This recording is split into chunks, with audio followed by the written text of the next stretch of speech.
May sasabihin ako sa iyo. Ngunit, huwag mo sana ko ipasasabi kahit na kanino man. Nagbabalak ko yung isa sa aking mga ito. Isang-usapang sinumbalik ako yan si ako. Mula lumalik pinungo siya.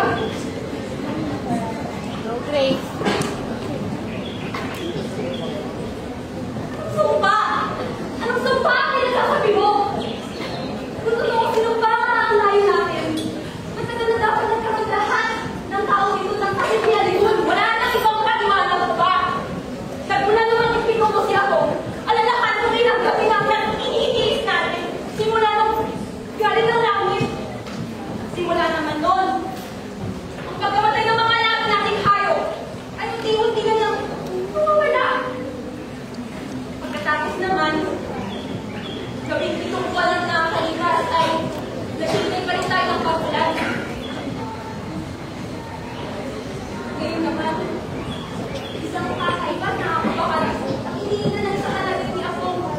Kailangan ko na lang ang mga araw at tuloy na tayo makakawal nito. Hindi mo pa ba nakikita? Isinumpal tayo ng kakuyaan. Nandito na si Habong! Nandito na si Habong!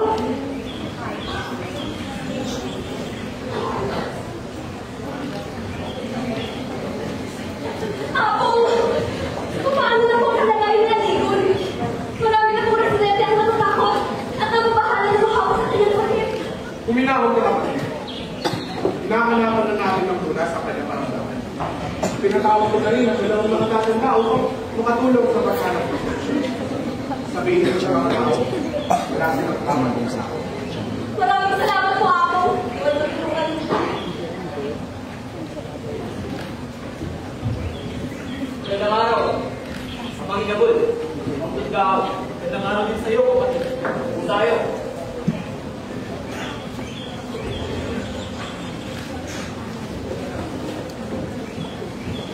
Ngayon ako, dumiretso na tayo sa proyekto. Maaari na bang sabihin sa akin ang mga kapatid? Isang bagong buwan lang nakalilipas, kumalang ko siya ng sakit niya. Hindi namin matukoy ang ganda ng kanyang pagkakaroon. Ay, kung malaman kung anong mga sintomas. Tulong na ang kanyang mga sugat. Nakakanguy. Paano ninagos ng buhay ng mga emas? Pakinggan nyo lamang nila ang pinakulang malamang robot. At malamang ito ay buka na. Sinubukan na namin. Halos na gusto na ang mga lamang gamot sa kapangsukan. Hindi pa rin umipa ang kanyang kalagayan. Nag-alay na rin kami. Mga bagong ani. Mga laging hayop. Ay, basta ka na sa magsabing hindi galitin kabuyaan. Sigurado ako na hindi lamang sapat ang inyong inaalay. Kailangan pa natin panindigin ang ating pagdarapan. Dagdagan natin ang mga alay. Manahin lamang pa sa kanya. Kailangan muna natin malaman na wala sa sakit na ito upang makaisip ng solusyon. Pinadala ko na si Ana ng isang araw upang manaliksik ng posibleng kagulan. Maaaring pabalik na siya ngayon. At paano ka naman nakakasiguradong tama ang kanyang matutok na sana? Mas may tiwala ka ba sa iyong tapuhan kaysa sa amin? Sa amin na mas nakakatandang mas marami pang kalagay sa kanya. Hindi naman sa ganoon ang mga ginagol, pero hindi naman po pwedeng mag-alay at magkasanda ng tayo nang walang ginagawang aksyon. Alam kong tinig ni Kabuyaan ang ating mga panalangin. Kaya hindi ba pamarapat na gawin natin ang ating parte bilang mga tao? Nagdududa ka sa kakayahan ng Kabuyaan.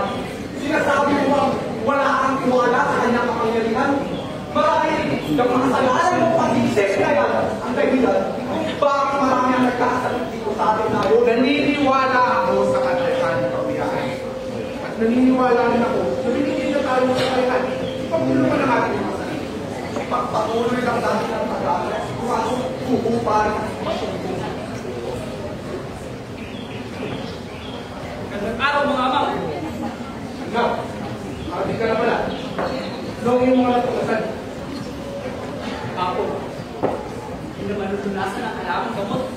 Ang kalagayan ni Ligol. Dahil siya magkakalat sa kanyang katawan, mga sugat niya. Ako, kailangan na natin tanggalin ang kanyang binti. Wala mga makakapagigtas sa kanya. Nakangalan ang sinasabi mo. Kung patuloy ng kanyang binti, sinapian ka na ba ng masamang espiritu? Paumanhin, Ama.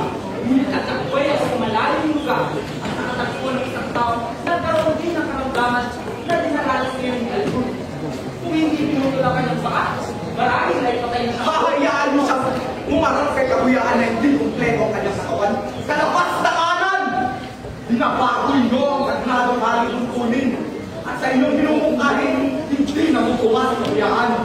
Pag-uusapan natin ito, hindi ko rin naman nais ang maliwas sa ating mga nasisignan, pero buhay ng isang tao na kaya nito isang malapot lamang na buhay na tayo sa akin. Inuukod na ang itak mo, Apo. Hindi ka nararapat mamulong kung sinasabi mo, handa kang mamili sa akin. Kinalaki ang presyon. Ako, ibunin na ang katotohanan ang aking nagsasabi sa akin. Sinumpa nga ngayong pangungulong. Mga kaliwas ka sa kapsuan ng kabuyaan. Kung gayon, liwanagin niyo ako. Tanggalin niyo ang umuod sa aking utak. Ano ba ang kagustuhan ng kabuyaan? Dahil sa isang tao, kung tutulong namin ang inyong mga tutuloy, ay kakayaan ko na lamang mamatay siya. Sa bilang tao, iniligtas man namin ang kanyang buhay. Inilampastangan namin ang mahal ng kalapaglikha. Sabihin mo, alin doon ang tama? Dahil kahit ano man ang piliin kong gawin, meron at merong kuot ang gagawang sa aking mga. Isa ang hanggan na pinuno kung hindi ko alam ang kaibahan ng tama at mali. Lahat ng pinuno ay hangala kung ginagawa. Maging na sana ang araw na nabubihan ng iyong kamay kung hindi ka lang iyong konsensya. Kung nawaan sana hindi lahat ng mali ay pakasalanan. Pagpapanggap ako, wala akong narinig. Tao, hindi naman sa pangunguna sa iyo, hindi lang sa ruginang sinubing ka sa asang nakakaran. Tandaan mo, hindi lang sa kabuyaan, inahamin mo. Ako, balak mo. Kung mas ikaw pinatatayuan mo yun, Naniniwala ako na mariresulta natin ang suliranin ito sa pinakapagandang marami. Magandang pagkakataon mo dito, kung mas maliwanagan pa tayo sa pangisipan natin.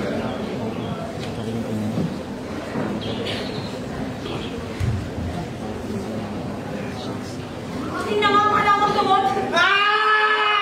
Ayaw na lang!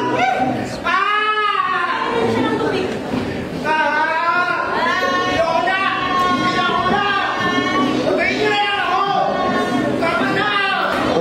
Yan! Hawakan mo siya ng nabuka!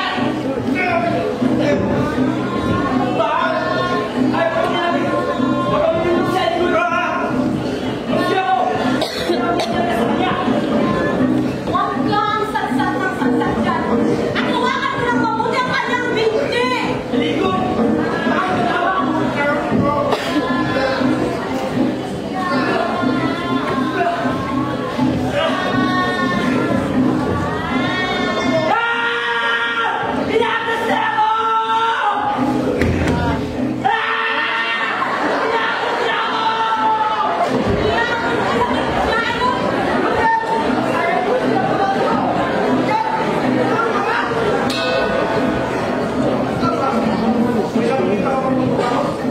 Basta lumalala niyang kalagayan, wala. Kailangan naman natin tulit ang kanyang pinili. Naririnig mo ba ang sarili mong bukas? Kaya natin buwan ang sarili. Ito po yan. Nang hindi kumpleto ang kanyang katawan. Hindi natin alam kung ano siguro saan ay mapanaw niya sa atin. mamamatay lamang sa Alvin kapag hinayaan natin kumalat sa kanyang katawan, pagkasira ng kanyang balat. Sisinan mo naman po dito. Tingnan muna natin ang desisyon ng mga nagkakaroon sila. Sa ngayon, para sa wala.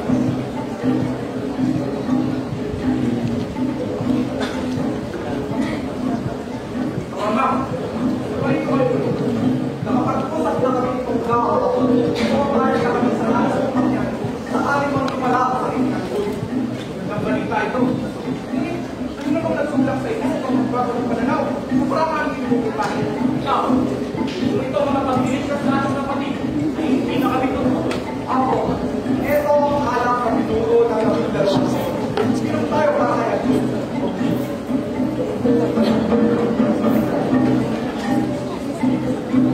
Nawal na itas natin ang ating kapatid sa kanyang masamang kalagayan. Para sa ligtas at undan ng pamayanan. Nawal na!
tingin mo sa aming buwan?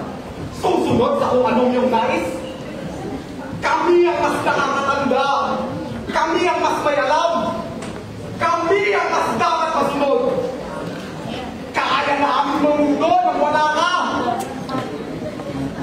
Gusto mong baguhin ang ating alikutunin? Gusto mong baguhin ang ating batas? Makasalanan ka! Umarap ka ngayon kay kabuyahan at humingi ka ng tawad. Pasalamat ka man. Maaaring kanyang buong ng katawan. Maraming salamat sa binigay mo sa aking pagkakatulungan. Sisiguraduhin ko mas mapawag ng panalangin at aking pagkakatulungan mo. Sasabihin ko sa kanila ay paano mo sinubukang balukutin ang ating tradisyon at kung paano mo pinastos kaya tuntunin ni kabiyahan. Kakamulihan ka nila at maaalaala ka nila bilang isang pinunong sakyan at imuran. Boy, paano natin ito sasabihin sa layon? Apong! Apong! Sa iba ka rin! Apong! Anong nangyari, Apong? Mising ka, Apong! Makamang! Anong nangyari? Mukhang nakuha niya ako ang sakit niya yun. Ano? Anong klaseng nagtiran yan? Hindi ako magpapaniwalaan yan! Anong ginawa niyo kay Apong? Hindi ko alam! Hindi ko ito ginusto! Pilit lang ako ni Nabol! Hindi ka! Ikaw! Paano hindi na nagawa sa inyong pinuno? Hindi ka pinagpakay ng katampatan sa kanya? Mga traitor! Hindi dahil sa ang pinuno natin,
kailangan gampanan. Even the pictures.